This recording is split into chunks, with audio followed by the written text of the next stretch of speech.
Alright guys, how's it going today? So welcome to a nice, somewhat warm day. She's not boiling hot out, but she's, it's hotter in the shop than it is actually outside, so air actually feels good. But anyways, got a little bit lucky, but I'm still kind of up in the air right now anyway, but, I went to a couple places to see if they would sell that shutoff valve, and the first two that I went to said no, which is kind of disappointing because they're an auto parts store, so you think that would be kind of something they would carry. Look at that cobweb right there, holy crap. So yeah, so they were a bust, but so then I went to the hardware. Well, he says you're halfway in luck, because I told him that I was looking for either for a screw, just something temporary, or an actual valve. Well, he does sell both, but the valves that he does sell, I don't know if they're going to work, because they're the correct size, and I'll show you here. This is the size that they require, that it's supposed to take, but I don't know. I'm going to take a look again to see if that valve would work. But I checked today, and he said he didn't have any in stock, but he had the screw. But he said that he wasn't going to get any until Friday. Well, I'm not coming back anytime soon now. So I think what I'm going to do is I'm just going to use this screw for now. I'm going to try it out, see if it'll fit, but I think it should. And then I'll get one of those valves and try it out. But like I said, the problem with his valves is that they had a big handle on them. Like, they were supposed to be operated by hand. Now that could be a good thing. It also could be a bad thing too. It's a good thing because it's hand operated. You don't need tools. You don't need a wrench to break them free or to tighten them. But the problem is that they have that big T-handle on them. So then I don't know if it would fit along the engine, because it's kind of right up against the engine block. So I don't know if there would be enough clearance between that. But I am thinking that I'm going to take another look here again, because I'm going to put this screw in. And I think if I can, maybe I'm going to modify, the newer shutoff valve when I get it. I think I'm just going to maybe cut the handles shorter. I think that's what all I can do is maybe just cut them shorter, so then just enough clearance to, so you can swing it without, because I really want a shutoff valve. I don't want like a nut in there, like something. I mean, you probably could still bleed the system with a screw too, but I just like the shutoff valves better because you don't need tools then that way. Of course, with the old one, you still needed a wrench, but I just liked it because I like that better, because backing out the screw over time could damage those threads, right? And I don't want to damage them, because if I damage them, then I got to replace the whole unit, and I don't want to do that, even though they're fairly cheap, but I don't want to do it anyway. So it's better to put something in that can be left in there permanently, and then just have another screw on top of that, which these are, but these just have the big T-handle on them, which I don't know if I'm going to be a big fan of. Like I said, I might have to cut them off, or cut them at least short enough to where they won't be in the way. Like I said, I'll have to fine-tune everything, I guess, when I do decide to get it. But I'm not going to get one until next month sometime. Just because I found this now, and this will get me through the month. So at least we could use the tractor and not bleed fuel everywhere. But like I said, I want to go try it, but I think it'll fit. It looks pretty much the same. It looks like it's even made out of the same materials what the old one was made out of. So this is the screw that he found me. And it looks like it's made out of the exact same material and everything. And and everything else. So that's what's going to hopefully fix my fuel leak for now. And this won't be a permanent solution. It's just be a temporary thing until I actually find a valve that I can put in there. But this is, I guess, is supposedly the size. And you probably can't even read that, but I guess it's a, you probably can't even read it. Oh, it says 1/8, so whatever that is, whatever that would be for you guys, but that's what I need. So that is what I'm going to be looking for. I might peek around online and just see what they have for the hell of it.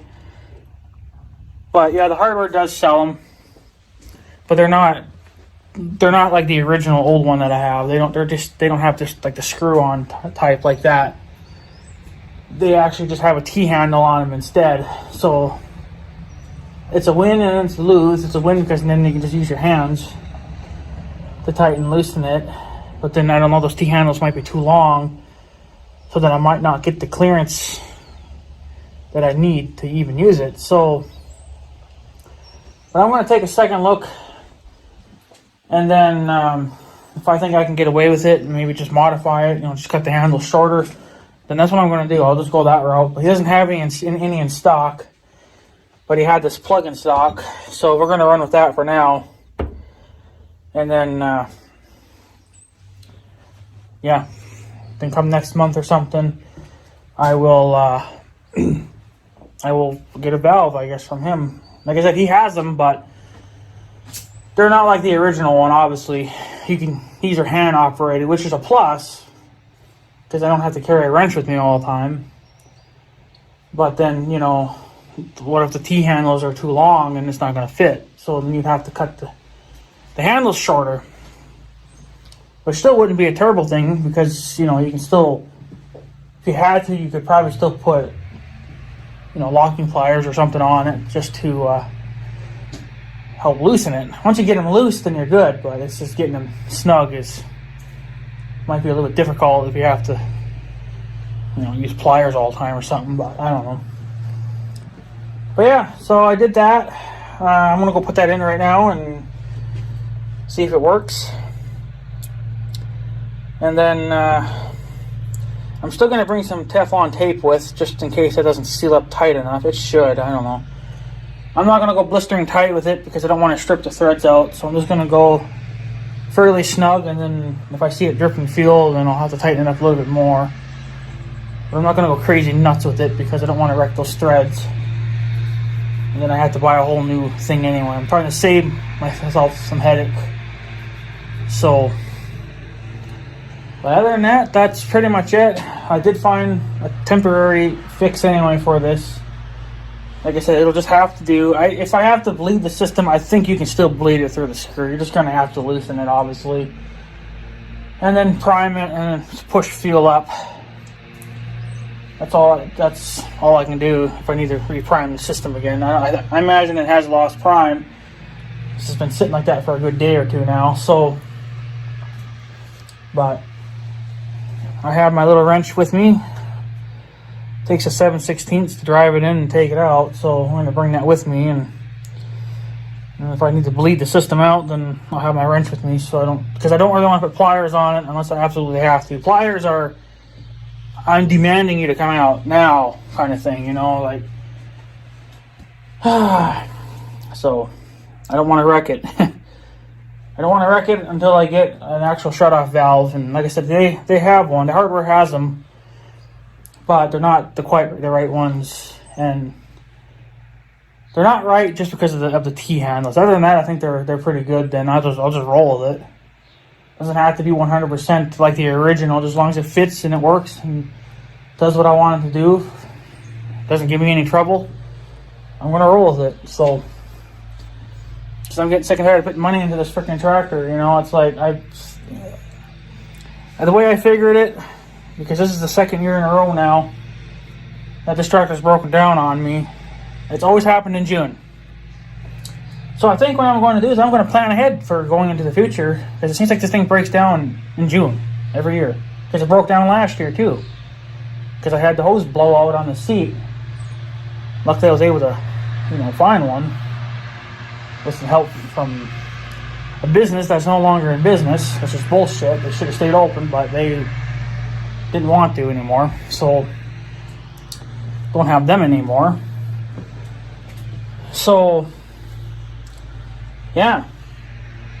But what are you gonna do? So I'm gonna put that in, and that'll just be my temporary fix.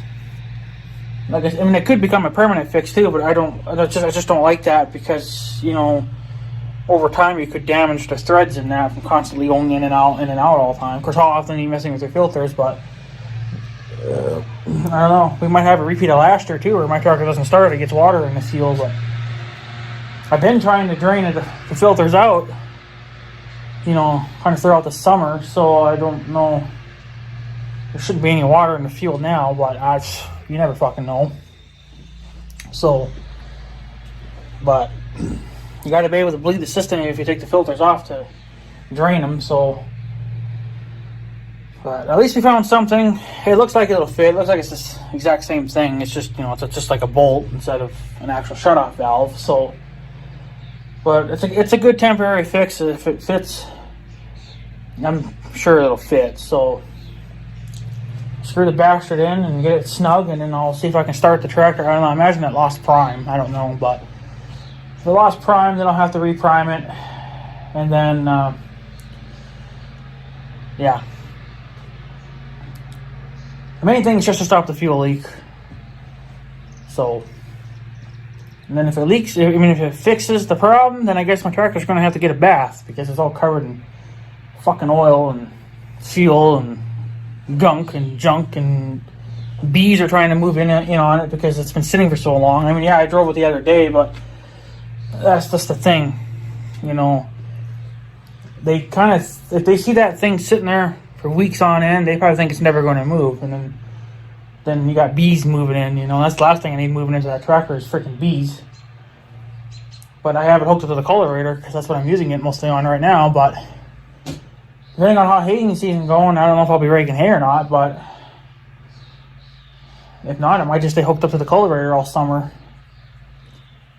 until the young guy, I guess, decides he wants his bales moved. I don't know if he's going to do that again this year or not. That's just, I won't know until he's here baling it. So I'll talk to him, I guess, when he comes here. I seen him this past Saturday. He was hauling cattle over here to Minnesota. So I don't know. I guess he's got ground over here that he rented again. So yeah. So I seen him and his 2 trucks go by. So I guess he's still alive. I guess I haven't heard anything about it. So he's driving his trucks, so he's still around. That's a good thing, though. So, but yeah, another thing too. I don't know if I told you guys or not, but I had a little accident with the 1506 too when I was using it. Well, you can thank a fucking tree. That tree's coming down sometime this year too. It's coming down. So there's a tree with a low-hanging tree branch that, well, I never had an issue with it until just a couple of weeks ago. So I don't know. I don't know. But I decided that I wanted to make contact with my tractor cab, and then in the process, it pulled my magnet mount antenna off. That little Midland antenna that I have on the roof. It pulled that clean off. I think it must have landed on the antenna. The tip of it landed on the ground, or I ran it over or something. But the tip is bent. But then in the process, it crashed, took out my red taillight lens.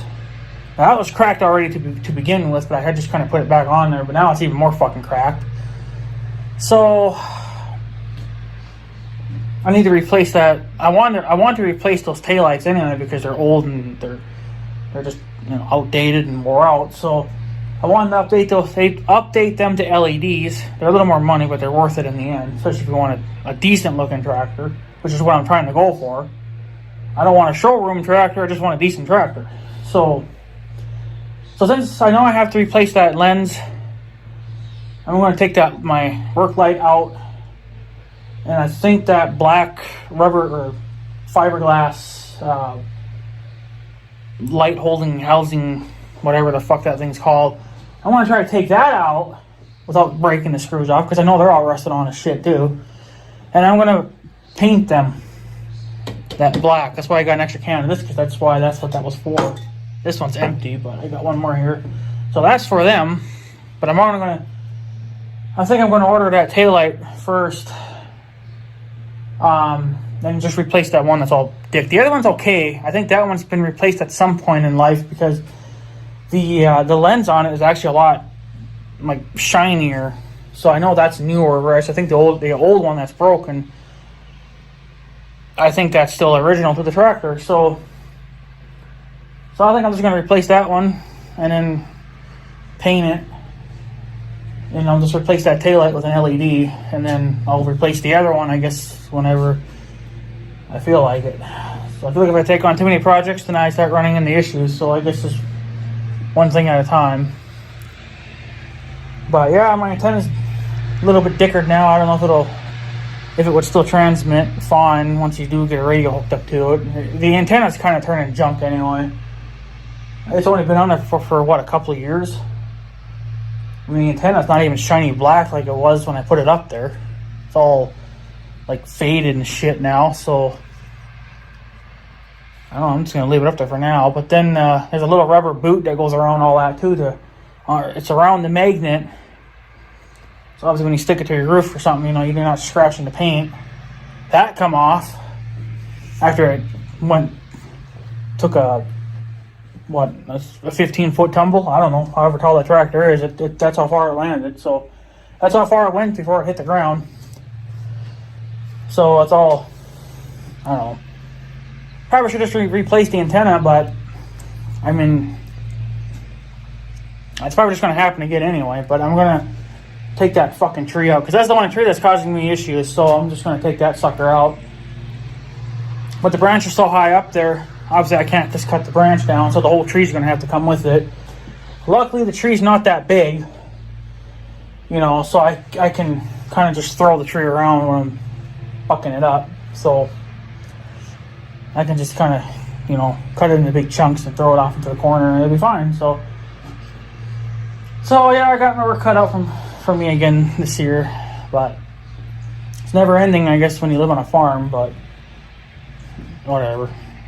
So anyways, guys, I guess I'm going to take off. I want to go see if that screw will fit in there, and that will be my temporary fix for now until I think I'm going to go ahead and risk it and get one of those valves. Probably won't be until I guess, you know, next month sometime. And then yeah, and then if the T-handles are too long, like I said, I'll just cut them shorter. That's the only thing I can do for now.